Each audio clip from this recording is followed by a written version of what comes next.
keluarga yang ditinggalkan dan korban yang ada. Nah, saudara yang dikasih Tuhan, pada pagi hari ini sebetulnya saya sedikit dibilang gugup ya gugup, dibilang gimana juga agak sedikit berbeda saudara, karena pagi hari ini saya mau menyampaikan firman Tuhan yang sifatnya mungkin lebih personal. Nanti akan saya ada banyak cerita kepada saudara tentang pengalaman-pengalaman saya. Dan biarlah pengalaman yang saya ceritakan, kesaksian yang saya ceritakan ini bisa menjadi berkat, bisa menjadi pelajaran bagi kita semua di tempat ini. Saya berterima kasih kepada Om Sam dan juga Tante yang sudah memberikan kesempatan bagi saya untuk menyampaikan firman ini. Karena saya sudah berdoa dan bergumul lama saudara, firman yang serupa saya bawakan kepada gereja-gereja lain di Vietnam sebetulnya, karena jemaat di Vietnam tuh banyak yang memerlukan firman ini. Tetapi hari-hari ini saya juga melihat ada kebutuhan untuk kita membahas ini di dalam gereja kita, apalagi tahun ini merupakan tahun reproduction bagi kita semua. Nah saudara, saya mau mengajak kita semua kembali untuk berdoa dan kita minta Tuhan untuk menyampaikan firman sesuai dengan apa yang Dia inginkan. Bapak, terima kasih sekali lagi untuk waktu ini. Hamba-Mu serahkan waktu ini seluruhnya ke dalam tangan-Mu. Biarlah kiranya Engkau yang berdaulat atas hamba-Mu. Biar kiranya Engkau mengurapi, memberikan dan mempercayakan firman-Mu kepadaku agar aku dapat menyampaikannya tepat seperti apa yang Tuhan inginkan. Tidak lebih dan tidak kurang. Dan untuk umat-Mu yang hadir dan juga yang mendengarkan melalui live streaming atau melalui YouTube, hamba-Mu berdoa biar kiranya Engkau mengurapi kami semua dan kami mengalami lawatan dan jamahan Tuhan yang sama. Biarlah firman ini menjadi firman yang membebaskan, yang menerobos kami, bahkan membawa kami untuk masuk ke dalam musim yang baru. Terima kasih Bapa, di dalam nama Yesus kami mengucap syukur dan berdoa bersama-sama, kita katakan amin. Nah saudara yang dikasih Tuhan, firman Tuhan pada pagi hari ini saya mau menyampaikan satu firman yang saya beri judul The Problem of Generation Gap. Ya, The Problem of Generation Gap. Nah saya tidak tahu apakah saudara familiar dengan terminologi generation gap. Ya, ada gap di antara generasi. Tapi saya mau katakan kepada saudara, salah satu tantangan terbesar yang sedang terjadi pada generasi ini, hari-hari ini adalah masalah generation gap. Nah, apa itu generation gap dan apa penyebabnya? Next. Generation gap ini timbul karena adanya perbedaan cara berpikir. Perbedaan pola pikir, perbedaan pandangan di antara dua generasi yang berbeda. Nah, perbedaan ini seringkali menimbulkan konflik, masalah komunikasi, sehingga akhirnya menyebabkan terputusnya hubungan atau link di antara generasi. Antara generasi yang lebih tua dengan generasi yang lebih muda. Antara generasi yang sebelumnya dengan generasi seterusnya. Nah, next. Saudara, generation gap ini telah menjadi penyebab dari terjadinya banyak kesalahpahaman. Miskomunikasi terjadi karena generation gap. Menimbulkan banyak ketidakpercayaan. Ada rasa trust yang terkoyakkan, trust yang terlukai. Generation gap telah menyebabkan banyak orang yang terlukai, kecewa, tersakiti. Bahkan generation gap menyebabkan generasi yang pahit, yang marah, dan banyak orang-orang yang memberontak. Nah, saya nggak bicara cuman generasi muda saja yang memberontak. Saya nggak bicara cuma generasi muda saja yang terlukai atau tersakiti. Tapi generasi tua pun banyak yang terlukai dan tersakiti. Banyak generasi tua yang akhirnya memberontak. Yang karena capek, karena lelah menghadapi miskomunikasi, menghadapi keadaan yang sepertinya sudah nggak bisa ada jalan keluar lagi. Dan mereka nggak tahu apa yang harus mereka lakukan. Sehingga akhirnya dalam keputusasaan mereka pendam kemarahan, mereka pendam kekecewaan, mereka pendam luka, dan akhirnya kekacauan terjadi. Nah saudara, akibat hubungan atau link antara generasi ini yang renggang, semakin jauh dan menimbulkan luka, ini akan menimbulkan masalah yang lebih besar. Karena ketika hubungan antara dua generasi terputus, maka akan ada banyak legacy, akan ada banyak nilai-nilai luhur, dan akan ada banyak warisan-warisan ilahi yang akhirnya nggak bisa diteruskan. Karena generasi selanjutnya nggak mau nerima ajaran daripada generasi sebelumnya, dan generasi sebelumnya yang terluka juga udah merasa apatis untuk mengajarkan itu kepada generasi berikutnya. Sehingga apa yang terjadi? Nilai-nilai luhur, warisan ilahi, legacy yang bagus, visi-visi yang luar biasa nggak bisa diserah terimakan, nggak bisa dipass on kepada next generation. Saudara, Tuhan mau memulihkan masalah generasi ini. Sebab masalah generasi ini bukan hanya terjadi di organisasi, tapi masalah generasi ini juga terjadi di rumah-rumah. Saudara, kalau saya bicara tentang jemaat di Lampung, kelompok yang paling sekarang menurut saya perlu diperhatikan adalah kelompok orang-orang tua. Karena mereka adalah kelompok yang tidak bisa menggunakan teknologi. Sedangkan kita sampai hari ini di Lampung, kita masih online. Karena belum bisa ibadah seperti ini, saudara. Tanggal 25 Desember yang lalu saja kami baru menguburkan salah satu pendoa syafaat kami. Karena kena COVID, saudara. Umurnya masih baru 30-an. Jadi untuk bisa beribadah seperti ini resikonya sangat besar sekali. Dan oleh sebab itu sampai hari ini kita masih online. Nah, kendala dengan online adalah oma dan opa itu nggak bisa buka YouTube-nya. Mereka nggak bisa. Dan mereka harus mengandalkan cucu. Karena mau minta tolong sama anak kan sungkan. Anak seringkali marah juga gitu kalau diminta tolong kan. Jadi minta tolongnya sama cucu. Si cucu maunya main game mulu. Jadi ketika si opa sama si oma mau nonton ibadah, mau lihat ikut ibadah, gak bisa. Nah ini pengaruhnya, ini masalah besar, saudara. Dan kalau ini tidak bisa dipulihkan, hubungan antara 2 generasi atau 3 generasi ini akan menjadi masalah yang akan sangat besar. Itu sebabnya saya percaya bahwa ini waktu yang tepat bagi Tuhan untuk memulihkan itu. Makanya kita kalau lihat di dalam kitab Maleaki pasal 4 ayat 5 dan 6 dikatakan begini. Ini nubuatan terakhir yang ditulis oleh oleh Maleaki, ayat terakhir dari kitab Perjanjian Lama. Dikatakan sesungguhnya aku akan mengutus Nabi Elia kepadamu menjelang datangnya hari Tuhan yang besar dan dahsyat itu. Maka ia akan membuat hati bapak-bapak berbalik kepada anak-anaknya dan hati anak-anak kepada bapak-bapaknya, supaya jangan aku datang memukul bumi sehingga musnah. Nah kita tahu semua bahwa kalimat yang sama ini pernah dikutip, walaupun tidak serupa tapi sama, dikutip ketika Yesus lahir. Ketika Yohanes Pembaptis lahir, waktu itu kalimat yang sama dikutip oleh Gabriel kepada Zakaria. Karena kalimat ini mengacu kepada Yohanes Pembaptis. Tetapi saya percaya bahwa ini nubuatan ini belum berakhir dengan lahirnya Yohanes Pembaptis.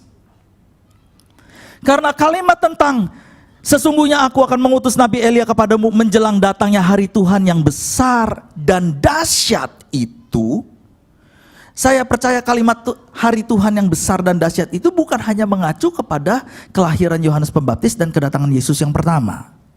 Tapi kalimat itu juga mengacu kepada kedatangan Yesus kali yang kedua. Oleh sebab itu nubuatan ini masih berlaku. Bahwa menjelang akhir zaman, menjelang kedatangan Yesus kali yang kedua, Tuhan akan melakukan pelayanan ini, yaitu mengembalikan hati bapa kepada anak dan mengembalikan hati anak kepada bapa. Pemulihan atau rekonsiliasi generasi itu harus terjadi menjelang kedatangan Yesus kali yang kedua. Amin. Nah saudara, hati Tuhan itu sangat rindu untuk memulihkan hubungan ini. Supaya gak ada lagi generasi yang terluka, gak ada lagi generasi yang salah paham, gak ada lagi generasi yang hidup dalam kepahitan, kemarahan, dan kebencian. Supaya nilai-nilai, value-value, warisan-warisan ilahi, visi-visi ilahi itu bisa diturunkan kepada generasi berikutnya. Itu sebabnya hati bapa harus kembali kepada anak dan hati anak harus kembali kepada bapa. Dan ini yang kita perlu mengerti. ketika pemulihan antara dua generasi terjadi, nggak cukup untuk hati Bapa kembali kepada anak saja. Tapi hati anak juga harus kembali kepada Bapa. Sebab percuma kalau hati bapaknya kembali kepada anak tapi anaknya nggak respon. Dan percuma kalau hati anak kembali kepada bapak tapi bapaknya nggak respon. Bahkan beberapa waktu yang lalu di Indonesia sempat terjadi kegerakan hati bapa namanya. Saudara, saya percaya betul hati bapa adalah sesuatu yang baik. Dan karena kegerakan hati bapa ini ada banyak jemaat di gereja yang mencari hati bapa dan figur bapa di dalam gereja. Tetapi saya mau katakan kepada saudara, mencari hati bapa saja tidak cukup. Karena yang harus dimiliki juga adalah hati seorang anak. Sehingga hati bapa bisa kembali kepada anak dan hati anak bisa kembali kepada bapa. Beberapa tahun yang lalu juga ada satu kegerakan yang sama, hati bapa juga. Dan itu sering melakukan kumpulan-kumpulan, setiap bulan tuh ngumpul saudara. Antara generasi yang tua dengan generasi yang muda.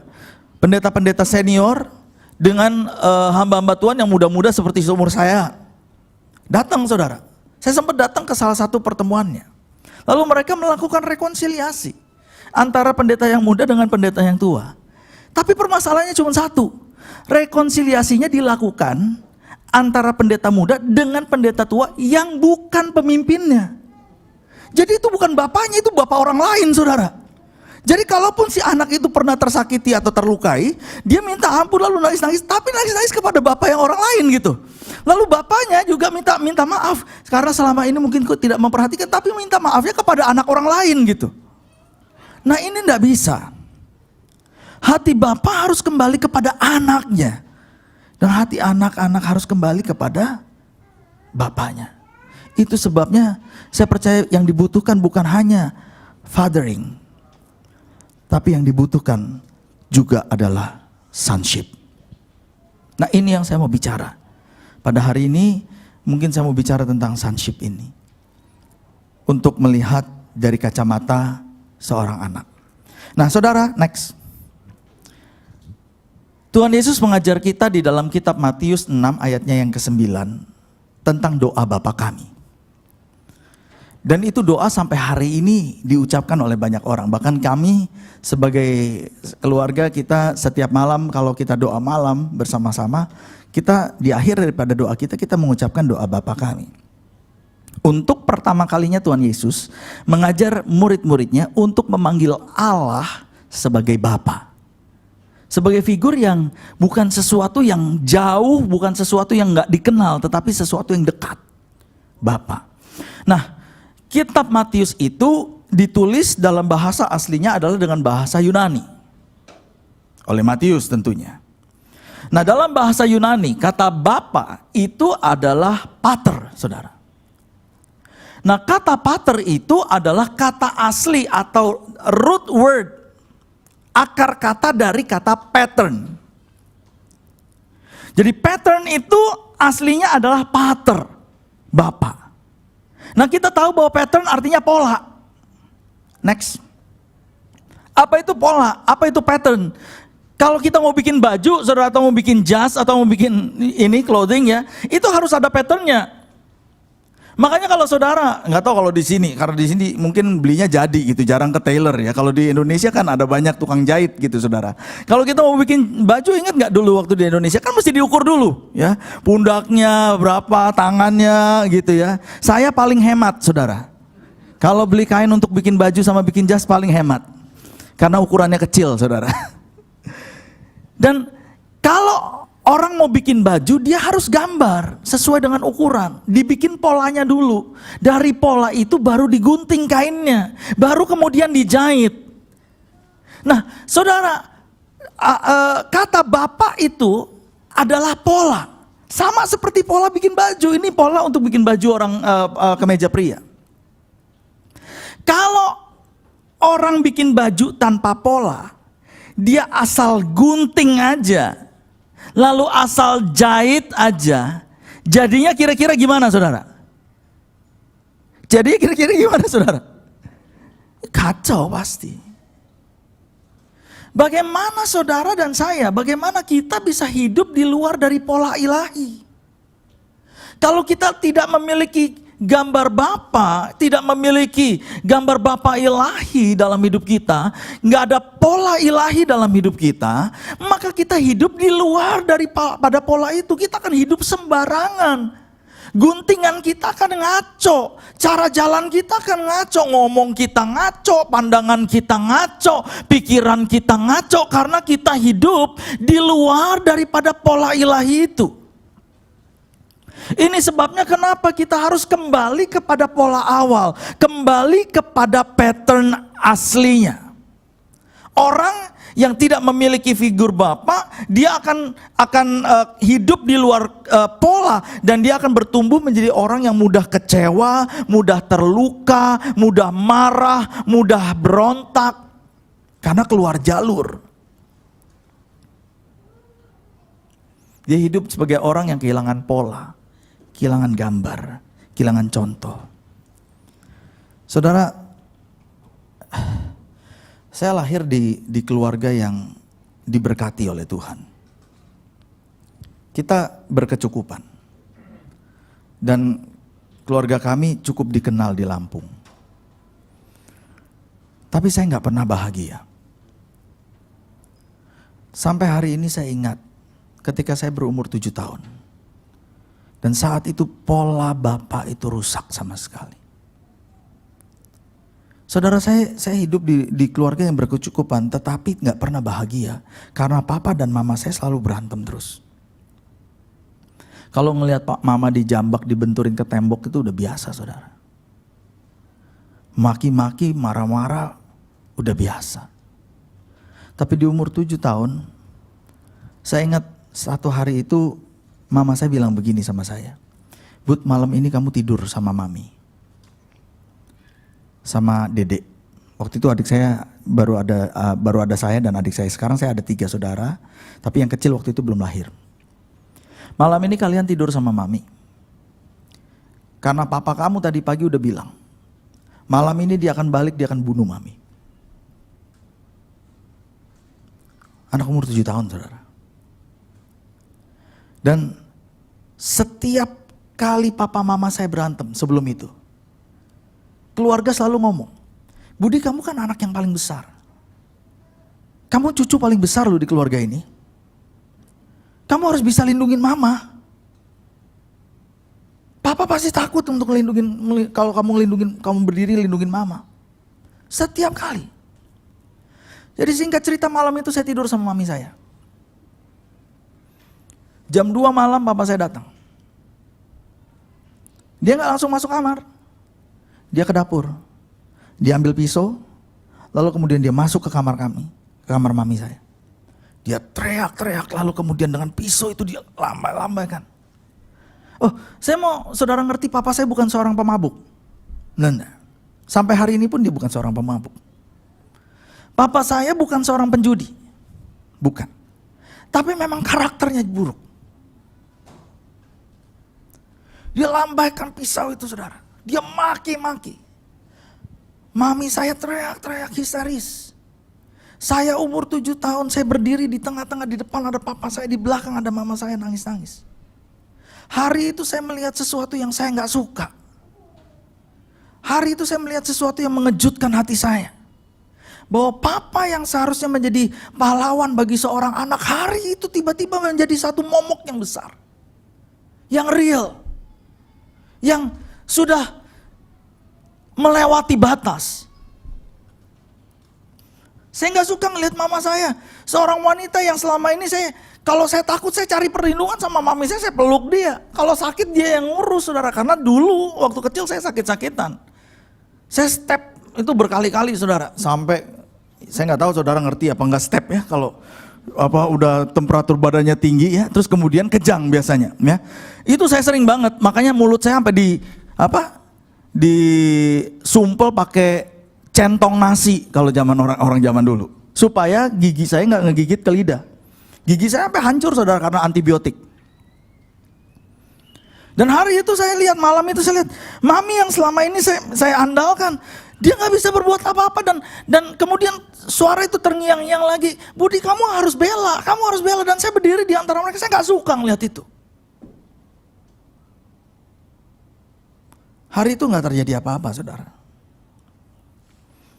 Beberapa hari setelah itu, maaf mungkin saya lupa, berapa minggu atau berapa hari saya lupa. Tapi engkong saya ulang tahun. Engkong dari mama saya, papa mama saya. Nah, engkong saya ini orang yang dikenal di Lampung, saudara.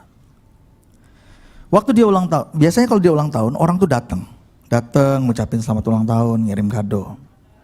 Ini semua orang datang ucapin ulang tahun, kirim kado, tapi mama saya nggak datang.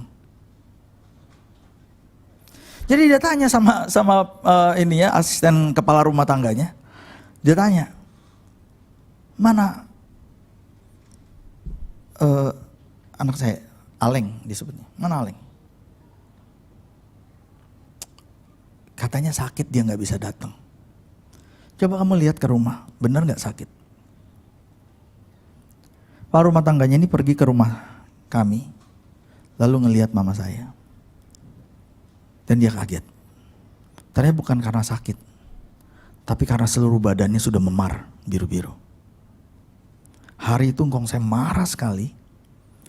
Dan karena dia cukup punya power, saudara, dia perintahkan polisi Polda waktu itu untuk tahan papa saya. 3 bulan di penjara. Hari itu polisi datang ke rumah saya. Saya umur 7 tahun. Ketika polisi datang, saya hari itu melihat orang yang beberapa waktu lalu begitu mengerikan. Itu tiba-tiba nangis kayak bayi. Budi, tolong Budi. Jangan biarkan polisi ambil papa. Jangan. Kembali saya marah, saudara. Saya melihat sesuatu yang saya gak suka. Saya konflik karena saya bingung melihat kok papa saya ini berbeda dengan yang beberapa hari lalu.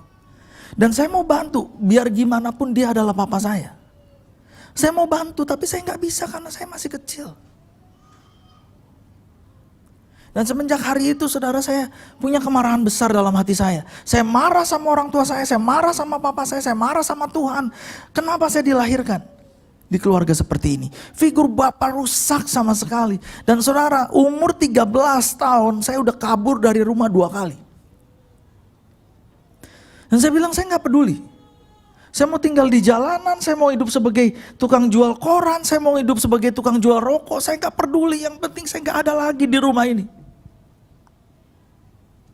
Karena saya gak betah untuk tinggal di rumah Bapak. Kenapa saya cerita seperti ini kepada saudara? Karena saya tahu bahwa ada banyak orang yang mungkin bisa relate dengan apa yang saya sampaikan ini. Somehow along the way dalam hidup kita, iblis pakai kejadian-kejadian itu untuk merusak pola ilahi yang Tuhan sudah tetapkan dalam hidup kita.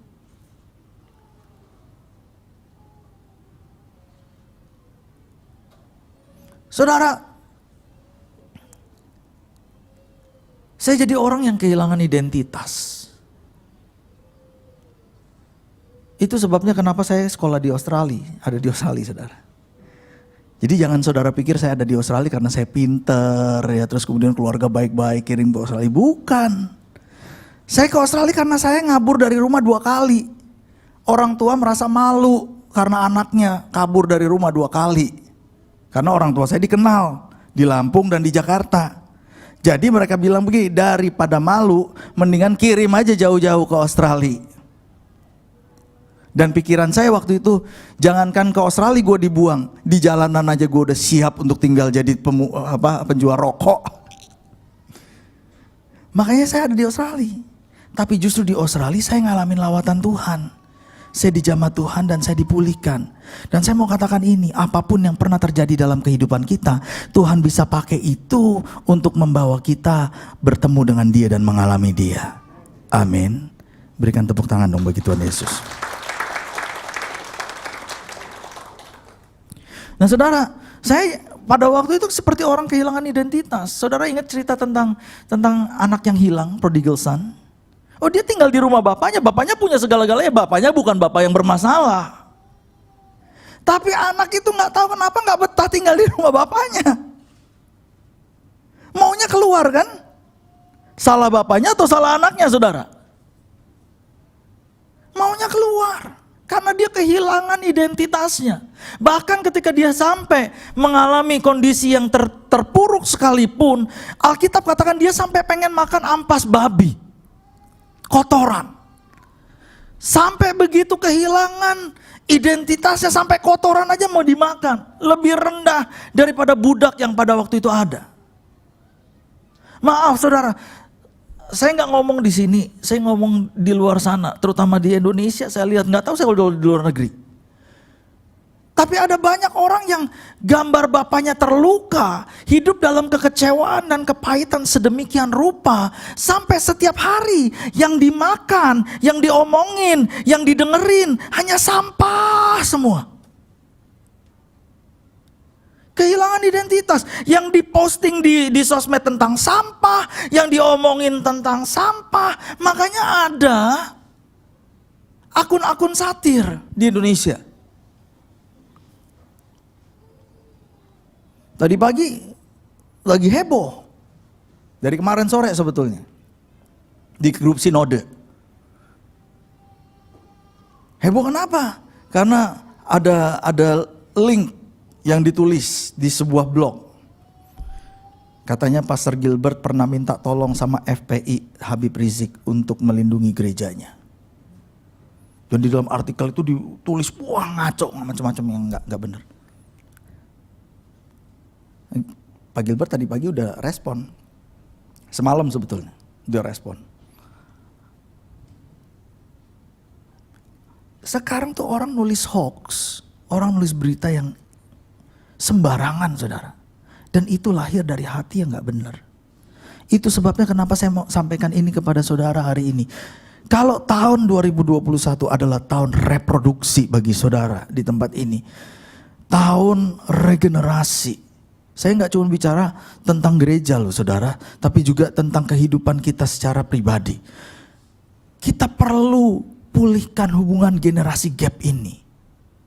Kita perlu kembali kepada pola asal, pola ilahi, pattern ini. Sebab kata reproduction saudara, itu artinya adalah melahirkan kembali atau menghasilkan kembali, reproduction. Dan ayat yang diambilkan Kejadian 1 ayat 28, beranak cuculah. Dan bertambah banyak. Dan seterusnya. Nah Tuhan perintahkan di ayat itu untuk beranak cucu kepada manusia. To reproduce. Tapi pertanyaannya adalah anak cucu seperti apa yang kita akan lahirkan saudara? Generasi seperti apa yang saudara dan saya akan lahirkan? Nah saya mau minta tolong tim media tolong tampilkan ayat Kejadian 1 ayat 26 sampai 27. Sebab dalam Kejadian 1 ayat 26 dan 27 itu dikatakan begini saudara.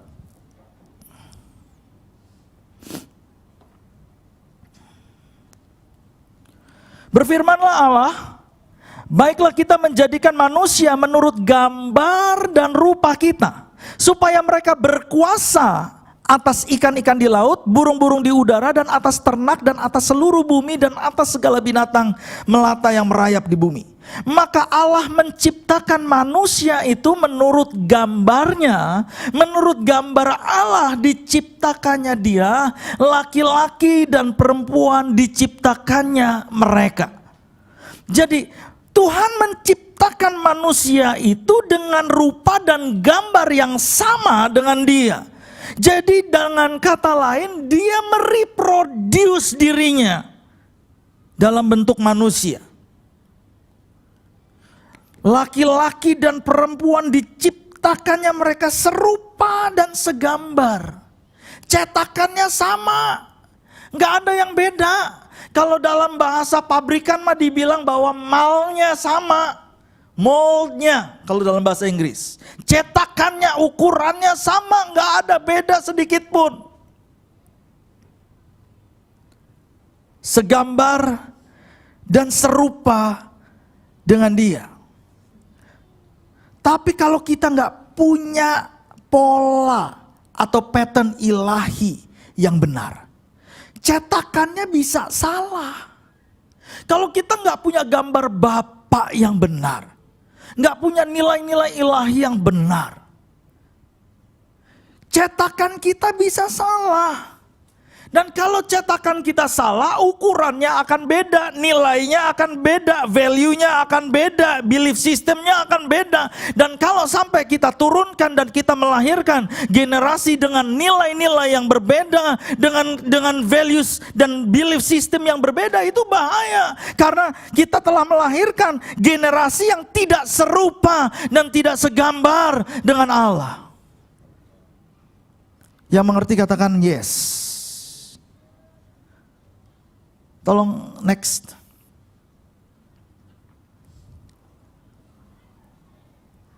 Itu sebabnya kita perlu memiliki pola yang benar. Cetakan itu seperti itu tuh. Kalau cetakannya salah, saudara, jadinya kayak begitu, lihat mulutnya. Makanya cetakannya harus benar. Kalau kitanya sendiri belum pulih, ya kita akan menghasilkan anak-anak yang gak pulih. Itu pentingnya. Kenapa perlu ada spiritual father, Bapak rohani. Saudara, di Lampung, saya melihat ada banyak anak-anak muda yang mereka ngalamin serupa dengan saya. Oh, keluarganya habis-habisan. Hancur-hancuran. Ada yang papanya gak kerja, mamanya aja yang kerja. Papanya mabuk-mabukan pakai narkoba. Mamanya yang harus bayar utang. Oh, habis-habisan, saudara. Dan saya tahu gambar Bapa di dalam hidup mereka rusak. Tapi yang sangat menyedihkan adalah ketika mereka datang ke gereja, mereka juga bawa gambar Bapa yang rusak itu ke dalam gereja. Mereka jadi curiga sama kita. Mereka jadi gak bisa percaya sama kita. Dan ini yang akhirnya menyebabkan gap itu terjadi. Anak-anak ini melukai bapaknya, bapaknya juga melukai anaknya. Dan ini yang bahaya. Itu sebabnya kita perlu Bapak rohani. Bapak-bapak yang memiliki nilai-nilai ilahi. Saudara, saya bersyukur saya diizinkan melayani di gereja ini. Sebab saya belajar banyak dari Om Sam dan Tante Lydia. Kalau saya bisa melayani di Lampung itu karena mereka. Oh, jelas pasti ada proses. Dan waktu proses terjadi gak enak. Tapi hari ini saya ngerti. Maka semenjak saya jadi gembala, saya selalu bilang sama Om Sam, sama Tante. Saya bilang, seumur hidup saya, seumur hidup kami berutang budi. Karena kami gak bisa bayar apa yang sudah kami terima dan diajarkan kepada kami.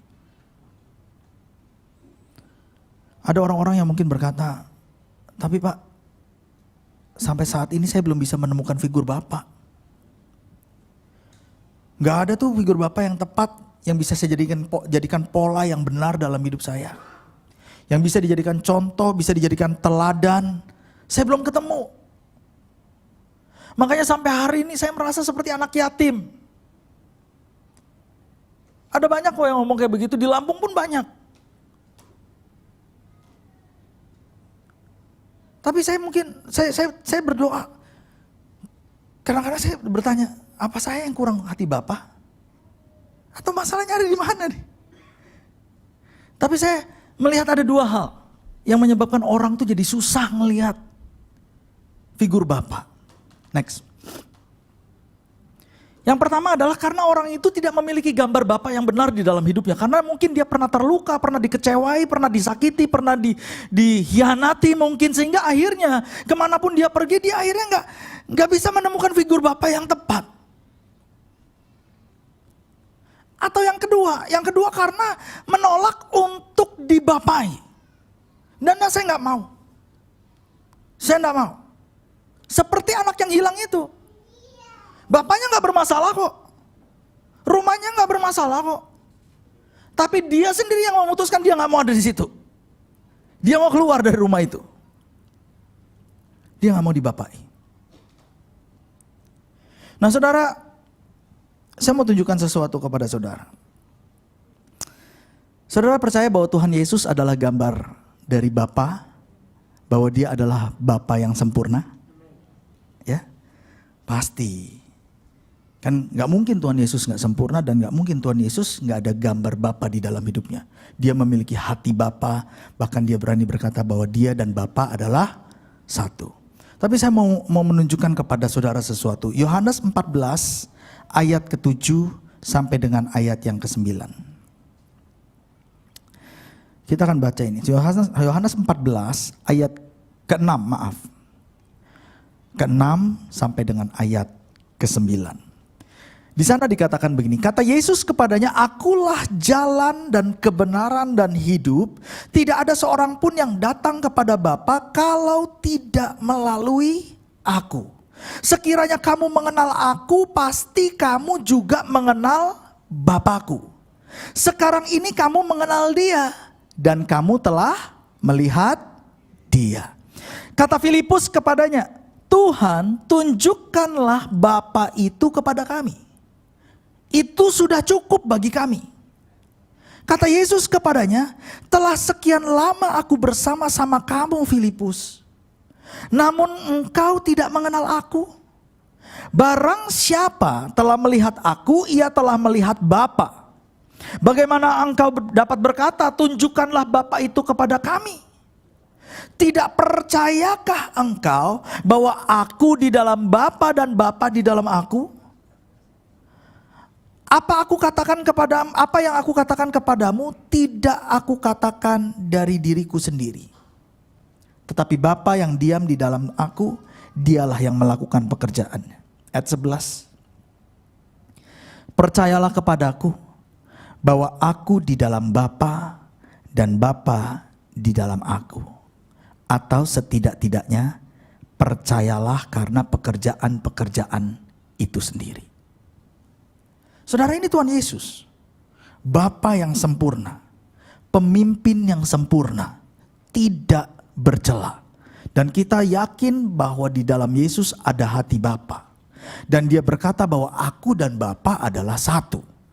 Tetapi Filipus, salah satu dari muridnya, tidak bisa melihat figur Bapa di dalam Tuhan Yesus. Nah pertanyaannya adalah, siapa yang salah? Apakah Yesus yang salah? Apakah Tuhan Yesus gak memiliki hati Bapa sampai Filipus gak bisa melihat figur Bapa di dalam hidup Yesus? Atau jangan-jangan masalahnya ada pada Filipus?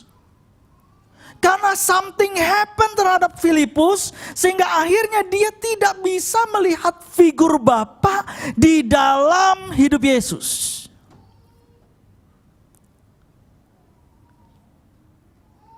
Dan saya hanya mau katakan begini, jangan-jangan selama ini kita salah. Kita hanya nuntut fathering terus. Betul, fathering itu penting. Tapi jangan-jangan kita gak ketemu figur Bapa. Kita pindah dari satu tempat ke tempat yang lain. Kita cari figur Bapa. Karena ternyata ada hal-hal yang belum kita bereskan di dalam hidup kita. Yang membuat kita sehingga gak bisa melihat figur Bapa itu di dalam hidup kita. Jadi yang dibutuhkan bukan hanya fathering yes kita butuhkan. Tetapi sonship juga kita butuhkan. Supaya kita bisa melihat figur Bapa. Dan hubungan antara kedua generasi ini bisa dipulihkan. Yang mengerti katakan amin. Itu sebabnya saudara, pada pagi hari ini ada 3 hal yang saya mau bagikan kepada saudara. Saya berdoa agar saya punya waktu untuk selesai. Karena saya nanti mau cerita di dalam setiap poin ini apa yang saya alami seperti yang tadi saya ceritakan kepada saudara. Yang pertama, untuk supaya saudara dan saya bisa melihat figur Bapa dan mengalami Bapa kembali. Yang pertama yang dibutuhkan adalah trust. Tuhan Yesus tuh ngomong sama Filipus, tidak percayakah engkau bahwa aku ada di dalam Bapa dan Bapa ada di dalam aku? Dan kemudian di ayat 11 dikatakan, percayalah kepadaku bahwa aku di dalam dia dan dia di dalam aku. Jadi yang dibutuhkan adalah kepercayaan, trust. Can you trust bahwa Bapamu itu ada di dalam Allah dan Allah ada di dalam dia? Bisa nggak di dalam organisasi seperti ini? Bisa nggak kita mempercayai bahwa pemimpin kita, gembala kita tetap ada di dalam Tuhan dan Tuhan ada di dalam dia? Sebab kalau kita udah nggak percaya itu udah nggak bisa. Sebab ada banyak orang pergi ke sini, ke sana, dia nyari figur Bapa. Ke tempat ini, dia bukan Bapa, gue pergi ke situ. Ke sana enggak, gue bukan Bapa, pindah lagi ke sana. Saya nggak ngomong di sini, tapi di Indonesia banyak, di tempat saya banyak, di Lampung. Makanya kenapa saya bisa bikin khotbah kayak begini, saudara.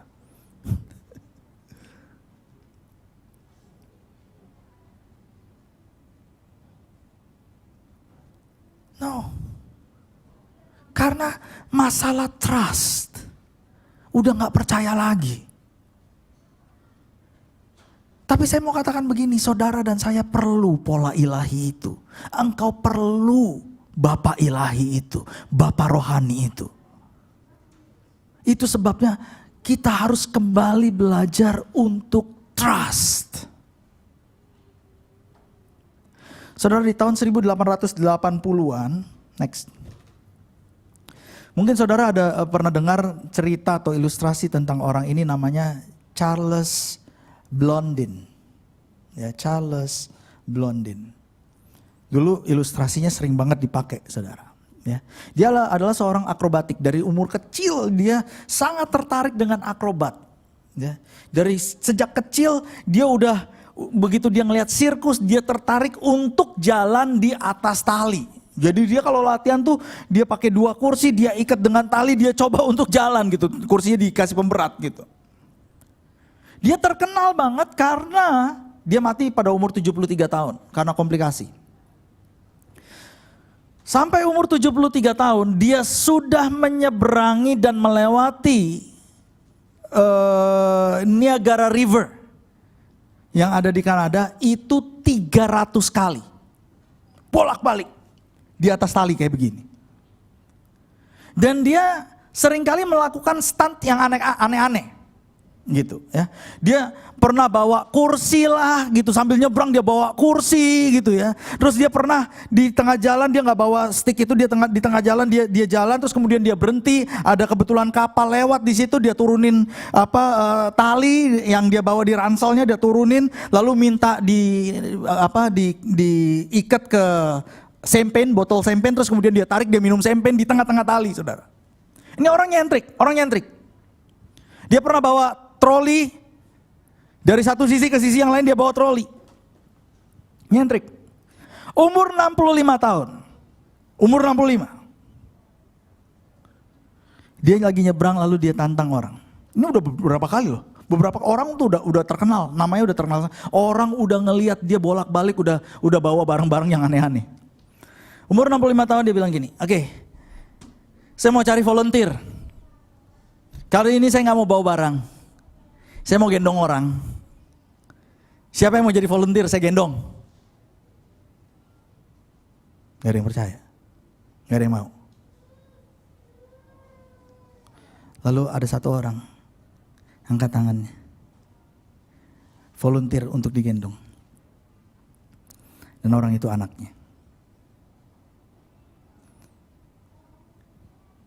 Itu yang namanya trust. Iblis coba untuk merusak trust itu. Sehingga bapak dengan anak gak bisa jalan bareng. Yang ada kalau jalan bareng ribut melulu. Bapak sama anak gak bisa duduk bareng di meja makan bareng-bareng. Bahkan gak bisa ibadah bareng-bareng. Itu yang terjadi. Maka saya bersyukur pandemi COVID-19 ini. Ada banyak orang bilang, wah ini dari iblis, ya terserah. Tapi Tuhan bisa memakai segala sesuatunya menjadi kebaikan bagi kita. Karena justru selama COVID-19 ini, saya bisa duduk bareng lagi sama anak-anak saya. Makan satu meja.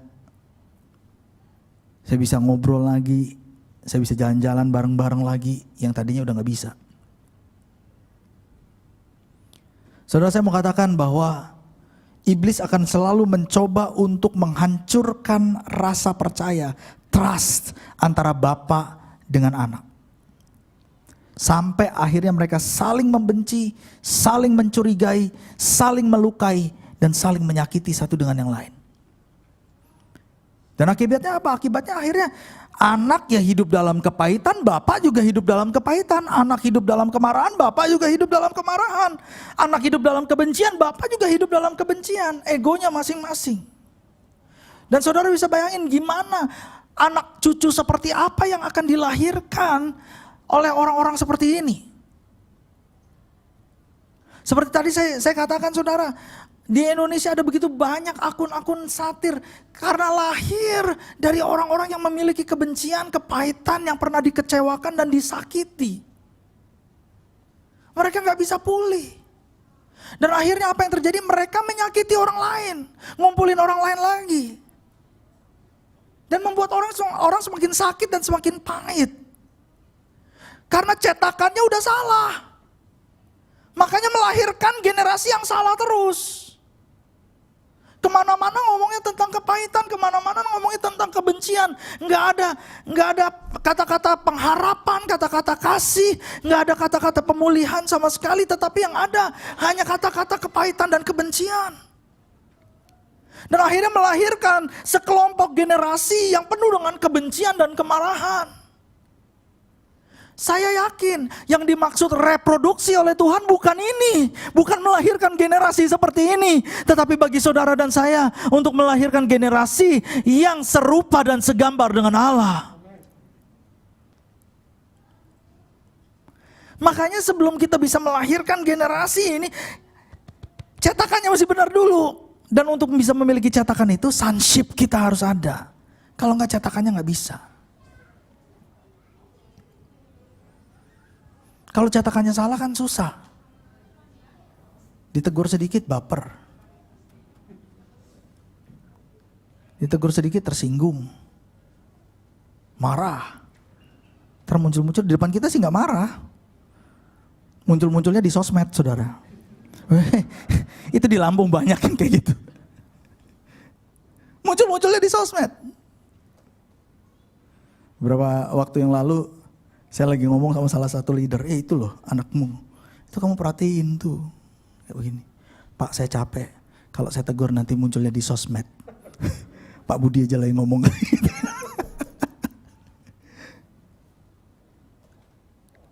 Mereka kehilangan spirit of sonship. Ini harus dipulihkan. Yang kedua, untuk supaya kita bisa melihat figur Bapa, bukan hanya kita perlu trust, tapi kita perlu acceptance. Kita perlu rasa diterima. Bapa menerima anak apa adanya, tetapi anak juga harus bisa menerima identitasnya sebagai anak si Bapa. Saudara, dalam pelayanan saya bertobat tahun 92. Saya mulai melayani tahun 94. Saya tidak pernah cerita ini, tapi saya mau ceritakan di sini saudara. Saya melayani di bawah 5 orang gembala yang berbeda. 3 orang gembala ada di Australia, salah satunya termasuk Om Sam dan Tante. 2 gembala ada di Indonesia. Dan dari 5 gembala itu ada banyak proses yang pembentukan yang saya lewatin. Nah saudara, satu ketika saya melayani di bawah seorang gembala yang saya sangat hormati deh. Saya sangat kagumi banget. Karena menurut saya dia salah satu orang yang sangat berdampak dalam kehidupan rohani saya. Satu ketika di dalam pelayanan itu ada teman sepelayanan yang dia memang memiliki ambisi yang besar. Ya. Ternyata di dalam gereja tuh, kalau di sini nggak ada, di sini kan baik-baik semua saudara. Kalau di Indonesia tuh gereja tuh wah banyak yang punya ambisi besar gitu. Karena bagi mereka ternyata posisi penting, status penting. Dan ada salah satu rekan sepelayanan saya yang punya ambisi besar. Lalu kemudian dia mendekati gembala, dia fitnah saya, sampaikan kabar-kabar yang gak baik mengenai pelayanan saya kepada gembala. Awalnya saya gak tahu. Awalnya setiap kali saya ketemu gembala ya saya pikir biasa-biasa aja. Tapi saya lihat kok ada berubah nih. Tiap kali saya ketemu gembala sikapnya berubah. Kayak sorotan matanya. Kalau saya tegur responnya ya beda gitu. Saya pikir mungkin ya dia lagi banyak pikiran, banyak pergumulan. Ya kan namanya gembala. Tapi berbulan-bulan kok kayak begini terus ini. Sampai satu ketika saya dengar dari salah seorang teman saya, ini loh yang terjadi ini. Waduh ini mah kok bisa begini? Saya mencoba untuk menjelaskan bahwa apa yang disampaikan tidak benar. Tapi ketika saya mau menjelaskan hari di mana saya sebetulnya udah janjian pengen ketemu sama gembala. Saya ingat waktu itu saya mau ketemu gembala, saya mau ketemu gembala hari Sabtu. Hari Jumat, jam 1. Tapi hari Kamis malamnya, teman saya yang memfitnah saya itu udah lebih dulu ketemu sama gembala. Dan salah satu leader yang tadinya mau mendampingi saya ketemu sama gembala, dia bilang gini, Bud, kayaknya udah gak bisa deh. Kamu besok gak perlu datang ketemu sama gembala, sudah percuma. Karena dia sudah ngomong kemarin malam.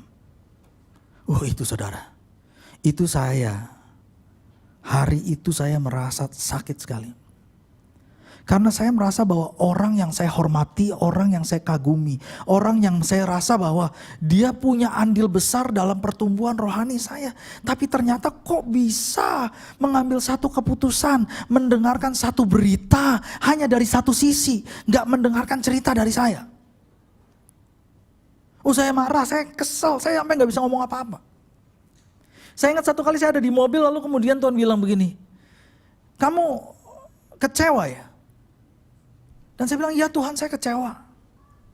Saya kecewa dengan seorang figur yang saya hormati, yang sangat senior, yang saya kagumi dan ternyata responnya tidak seperti apa yang saya bayangkan. Lalu kemudian Tuhan bilang begini, kenapa kamu sekarang kecewa, sakit hati bahkan kamu sampai berkata bahwa kamu gak bisa mengasihi dia. Padahal sebelum kejadian ini kamu begitu hormat sama dia, kamu begitu kagum sama dia, kamu begitu mengasihi dia. Apa kamu kagum dan mengasihi dan menghormati dia hanya ketika dia sempurna? Lalu ketika kamu melihat ketidaksempurnaannya, kamu hilang rasa hormat kamu gak mengasihi dia. Berarti kasih kamu gak murni dong. Saya diam saudara. Lalu Tuhan bilang begini, kamu lihat papa kamu. Papa jasmani kamu saja gak sempurna. Dia banyak buat kesalahan. Tetapi itu tidak membatalkan bahwa kamu adalah anaknya dia. Dan dia adalah papa kamu. Kamu harus bisa mengasihi pemimpin kamu, bapak rohanimu. Dalam keadaan dia kuat maupun dalam keadaan dia lemah. Saya nangis saudara. Saya nangis. Saya belajar. Saya belajar untuk mengasihi. Saya belajar untuk taat. Saya belajar untuk tunduk. Saya belajar untuk menghormati. Sampai Tuhan pulihkan. Sampai Tuhan pulihkan. Hari ini saya bisa mengasihi gembala saya dengan luar biasa. Saudara, kita tidak bisa mungkin menemukan figur Bapa yang sempurna. Dalam hidup ini tidak ada. Bahkan Bapa jasmani kita sendiri tidak sempurna. Tapi itu tidak membatalkan status kita, bahwa kita adalah anaknya dan dia adalah Bapa kita. Kenapa? Karena ada covenant di situ. Ada yang namanya blood covenant. Perjanjian darah. DNA yang sama ada di sini. Oh, secara hukum bisa saja saya batalkan hubungan saya, tetapi covenant itu nggak akan bisa darah itu nggak bisa dipungkiri. Kalau diambil darah saya atau salah satu sel dari tubuh saya, rambut saya, dicek DNA-nya, ya bapaknya ketemu, saudara. Demikian juga di dalam kehidupan rohani, nggak bisa, nggak bisa. Satu kali saya melayani waktu saya tinggal 1 menit, Om saya boleh minta tambahan gak Om? Gak apa-apa ya. Saudara, gak apa-apa ya saya cerita begini, gak apa-apa ya. Satu kali saya melayani di bawah seorang gembala yang perfeksionis. Oh, dia luar biasa. Leadershipnya luar biasa, tapi dia perfeksionis. Satu kali saya dipercaya untuk memimpin sebuah panitia, untuk sebuah acara. Dan dalam acara itu saya harus mengundang pendeta-pendeta dari berbagai macam aras. Dan bersama dengan tim, kita bikin surat. Setelah bikin surat, saya yang tanda tangan. Lalu kita kirim. Termasuk salah satunya ke gembala kita. Karena gembala kita pada waktu itu adalah salah satu pembicara dalam acara itu. Kirim semua. Nah, setelah kita kirim, tiba-tiba dari sekretariat telepon saya. Lalu kemudian mereka bilang gini, Budi, kamu nulis apa di surat? Nulis apa, saya bilang? Saya nggak nulis apa-apa. Itu Bapak Gembala marah loh. Waduh, langsung hati saya. Kenapa marah? Sebab kamu tulis di situ tidak menggunakan kata Bapak. Jadi saya menggunakan kata yang terhormat pendeta, titik. Tanpa kata Bapak di depan. Dan karena itu marah. Gembala saya sempat marah. Dan ketika saya dengar kabar itu, aduh Tuhan, gimana ini? Dan saya bilang kepada orang yang telepon dari sekretariat, saya bilang gini Deci, tolong buatkan saya appointment sama gembala. Saya mau ketemu sama gembala, saya mau jelaskan. Karena memang itu kesalahan saya. Walaupun yang mungkin juga sebagian kita kesalahan tim, tapi udah saya yang maju aja, saya yang salah, saya bilang. Ya sudah, mau dibuat janji. Lalu kemudian saya ngomong sama anak-anak tim kita, ini Bapak Gembala marah loh, karena kita salah. Nah, beberapa orang dari tim itu bilang begini, kok Budi, kenapa mesti marah? Itu kan kesalahan cuma kecil doang, gara-gara gak nulis kata Bapak di depannya. Pendeta-pendeta lain yang kita kirimin gak ada yang marah. Kenapa gembala kita yang marah gitu. Terus saya bilang begini, kita harus ngerti bahwa pendeta-pendeta lain itu bukan Bapak kita. Sehingga mereka gak punya hak untuk marahin kita. Tapi gembala kita adalah Bapak kita. Kalau kita panggil dia Bapak, dan kita akui dia sebagai Bapak rohani, maka kita bukan hanya mau menerima apa yang baik dari dia. Tapi kalau dia tegur kita, dia marah kita dan disiplin kita, kita pun harus terima. Jadi kalau kita sudah manggil seseorang sebagai papa atau bapak, jangan hanya mau menerima yang baik. Tetapi disiplin, teguran, marah, itu pun harus kita terima. Yang lain nggak marah karena mereka bukan urusan kita. Karena kita bukan anaknya. Makanya mereka gak punya hak untuk marahin kita. Tapi Bapak kita, dia berhak marahin kita. Karena kita anaknya.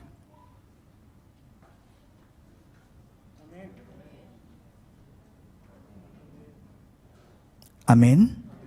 Oh, amin semua. Jadi boleh dimarahin dong. Saudara, ini saya cerita sama saudara, kaki saya ini gemeter benar. Karena apa yang saya ceritakan ini sebetulnya tidak lazim diceritakan di jemaat terbuka seperti ini. Tapi saya mau tunjukkan sesuatu kepada saudara. Ibrani 12. Sorry ya multimedia, saya nggak taruh ayatnya. Ibrani 12 ayat 5 sampai ayat 13.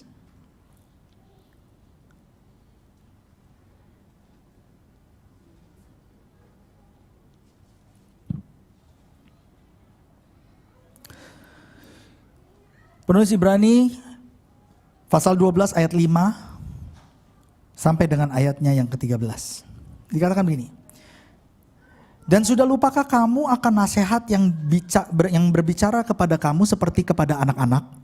Hai anakku, janganlah anggap enteng didikan Tuhan. Dan janganlah putus asa apabila engkau diperingatkannya. Karena Tuhan menghajar orang yang dikasihinya. Dan ia menyesah orang yang diakuinya sebagai anak. Jika kamu harus menanggung ganjaran, artinya Allah memperlakukan kamu seperti anak. Di manakah terdapat anak yang tidak dihajar oleh ayahnya? Tetapi jikalau kamu bebas dari ganjaran yang harus diderita setiap orang, maka kamu bukanlah anak, tetapi anak-anak gampangan. Selanjutnya, dari ayah kita yang sebenarnya kita beroleh ganjaran, dan mereka kita hormati. Betul? Saudara dihajar gak sama orang tua kita dulu? Kalau zaman saya ada gak yang disabet pakai rotan, saudara? Kalau zaman sekarang gak boleh nyabet anak pakai rotan, tapi kita yang disabet pakai rotan. Tapi setelah kita disabet pakai rotan, apa yang terjadi? Kita tetap hormati mereka kan? Kalau kita gak hormati mereka, disabet lagi, saudara. Makanya kan ayat ini bilang gitu. Selanjutnya dari ayah kita yang sebenarnya kita beroleh ganjaran, dan mereka kita hormati walaupun udah dikemplang kitanya. Tetap aja kita hormati dia, saudara. Kalau demikian, bukankah kita harus lebih taat kepada Bapa segala roh supaya kita boleh hidup? Sebab mereka mendidik kita dalam waktu yang pendek sesuai dengan apa yang mereka anggap baik. Tetapi Dia, yaitu Allah, menghajar kita untuk kebaikan kita supaya kita beroleh bagian dalam kekudusannya. Memang tiap-tiap ganjaran, perhatikan ini. Ayat 11. Memang tiap-tiap ganjaran pada waktu ia diberikan tidak mendatangkan sukacita. Nggak ada yang senang kalau ditegur, nggak ada yang senang kalau dimarahin, kalau nggak ada yang senang, saudara, kalau didisiplin oleh pemimpin, oleh bapak rohani, nggak ada yang senang. Memang nggak ada. Dikatakan ganjaran itu waktu dia diberikan tidak mendatangkan sukacita, tapi duka cita. Memang itu biasa. Tetapi kemudian tujuannya adalah menghasilkan buah kebenaran yang memberikan damai kepada mereka yang dilatih olehnya. Saya minta G. Amin. Jadi memang di dalam ganjaran disiplin gak ada sukacita, yang ada duka cita. Kalau kita dihajar sama bapak kita pasti nangis. Gak ada yang dihajar malah ketawa. Kalau dihajar ketawa tambah dihajar lagi, betul apa enggak, saudara? Tambah dirotan lagi kitanya. Memang gak ada. Tapi setiap bapa menghajar, mendisiplin, itu untuk mendatangkan kebaikan. Apakah itu dihajar oleh Daud? Seseorang yang hatinya berkenan kepada Tuhan? Ataukah dihajar oleh Saul? Buktinya yang dihajar oleh Saul malah jadi raja yang berkenan di hadapan Tuhan.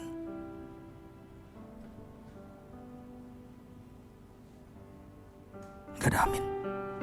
Saudara ngerti gak apa yang saya katakan? Karena kita semua pengen dihajar sama Daud.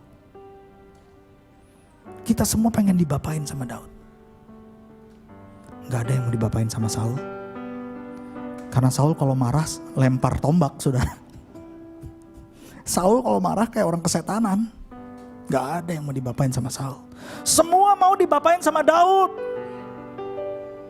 Tapi justru orang yang menjadi raja, yang Alkitab katakan dia berkenan di hatiku, itu anak didiknya Saul. Banyak orang pengen, oh saya mau cari bapak yang baik, saya gak mau cari bapak yang bengis.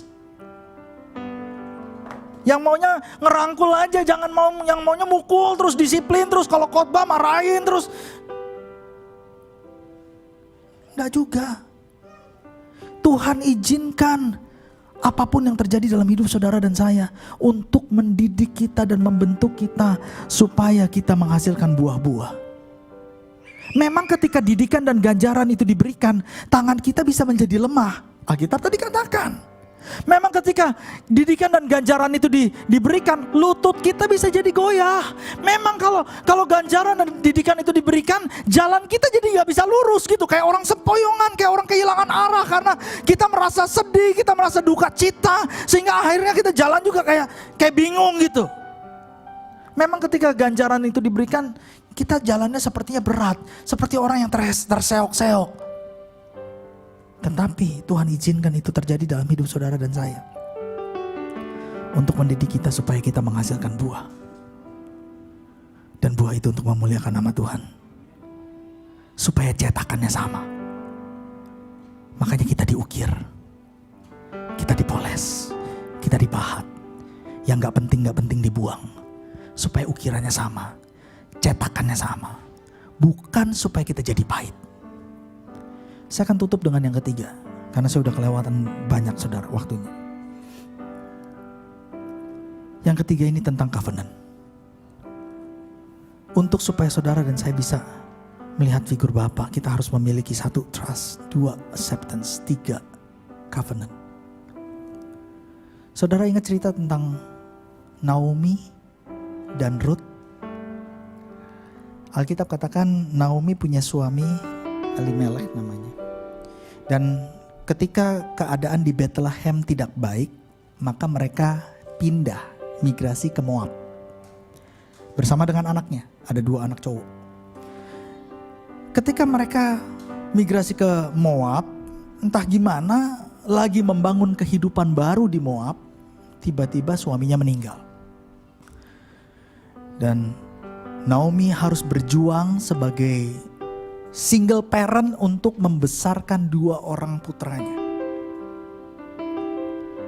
Sampai anak itu besar, dapat jodoh orang Moab. Yang satu namanya Orpa, yang kedua namanya Ruth. Mereka married. Naomi pikir hidupnya sudah selesai, sudah beres, tenang. Oh enggak, ternyata kedua anaknya juga meninggal. Dan dalam keadaan seperti itu saudara bisa bayangkan tragedi demi tragedi terjadi kepada Naomi.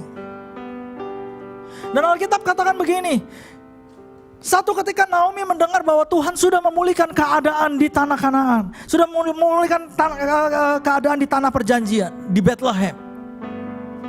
Maka dia putuskan untuk kembali ke Bethlehem Yehuda bersama dengan kedua menantunya, Orpa dan Ruth.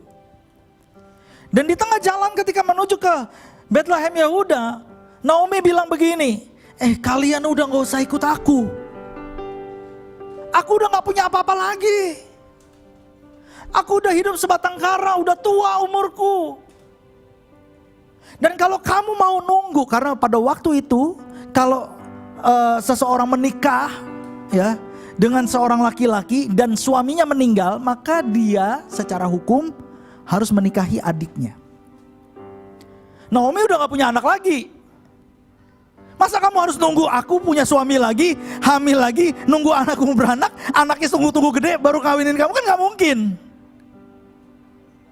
Sedangkan kamu masih punya masa depan yang besar, masa depan yang cerah, masih ada banyak kesempatan di depan kamu, udah gak usah ikut aku. Oh mereka nangis saudara. Lalu Alkitab katakan Orpa akhirnya setelah dibujuk, dia mau meninggalkan Naomi. Tapi Ruth enggak. Naomi bujuk, tapi Ruth gak mau. Sudah gak usah ikut, gak usah pergi. Tapi ini jawabannya Ruth. Ruth 1 ayatnya yang ke-16. Saya mau bacakan kepada saudara. Tetapi kata Ruth, Janganlah desak aku meninggalkan engkau dan pulang dengan tidak mengikuti engkau. Sebab kemanapun engkau pergi, ke situ jugalah aku pergi. Dan di mana engkau bermalam, di situ jugalah aku bermalam. Bangsamulah bangsaku dan Allahmulah Allahku. Di mana engkau mati, aku pun mati di sana. Dan di sanalah aku akan dikuburkan. Beginilah kiranya Tuhan menghukum aku. Bahkan lebih lagi daripada itu, jikalau sesuatu apapun memisahkan aku dari engkau selain daripada maut. Ini jawaban gak lazim. Kalimat ini tidak lazim.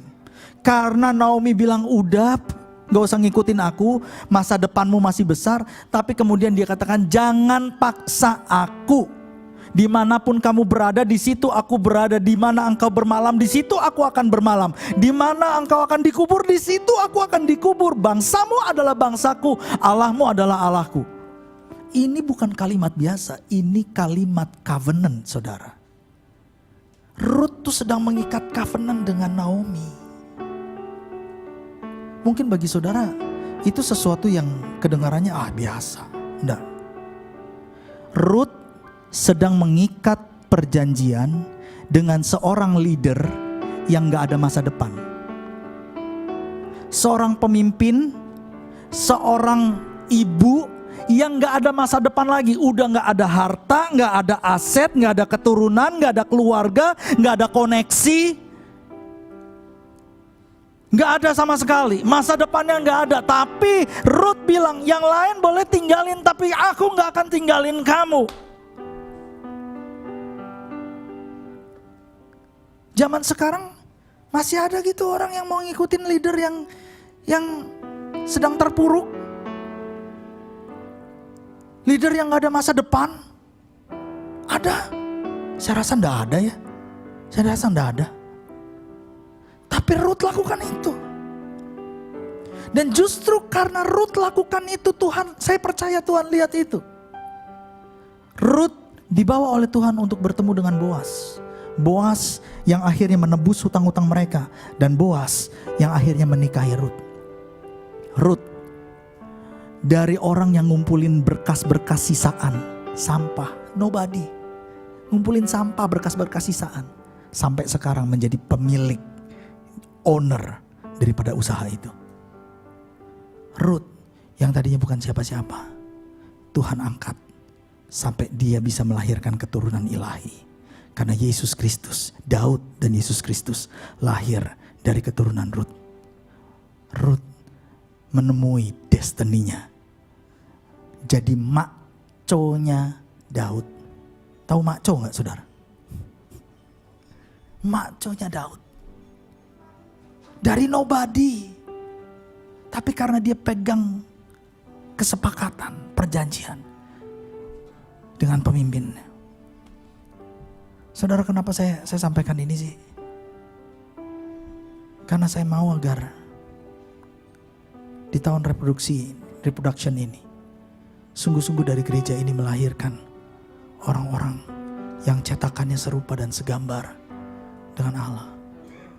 Di dalam rumah tangga saudara, saudara melahirkan anak-anak yang serupa dan segambar dengan Allah.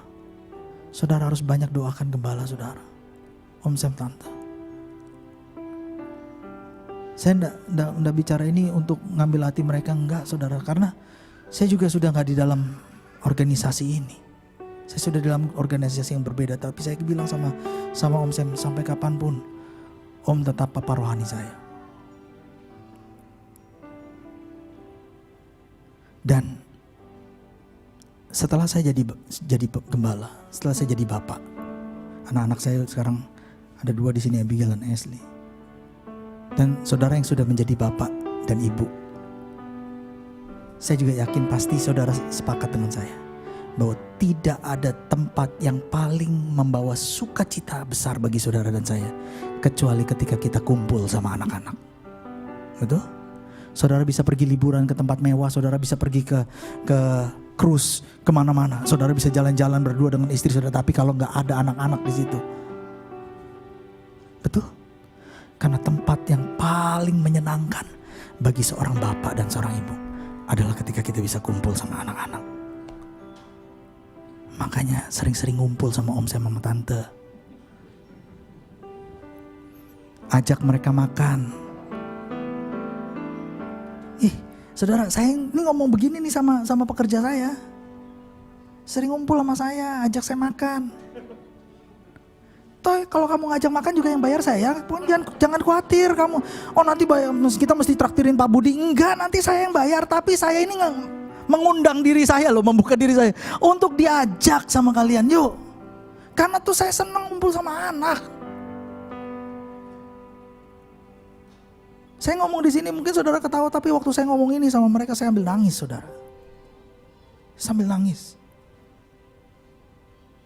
Dan saya mau katakan, ajak Om Tante, jangan biarkan mereka sendirian. Ajak mereka makan. Suruh mereka traktir, saudara.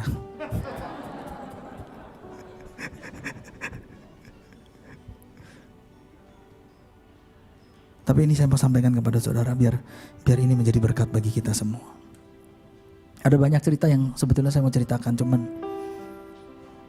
belum waktunya lah. Nanti satu saat saya akan ceritakan lebih banyak. Minggu depan kalau saya diizinkan, saya mau berbicara tentang Bapa yang terluka. Karena saya ini unik, saudara ya. Saya bilang sama Om Sam, saya ini unik. Di satu sisi saya ini masih muda, saya dilihat orang sebagai anak juga. Tapi kalau dibilang anak, saya udah ketuaan. Karena satu sisi juga saya sebagai bapak rohani bagi gereja saya. Gitu. Jadi saya merasa saya berdiri di antara dua generasi. Generasi yang sudah lanjut umur dan generasi yang masih muda. Dan saya bisa melihat ke kiri dan ke kanan. Dan itu sebabnya saya bagikan ini kepada saudara. Supaya kita sama-sama menjadi generasi yang memperbaiki hubungan itu. Memulihkan generation gap. Pejamkan mata, kita berdoa. Dan nanti saya akan serahkan kepada Om Sam.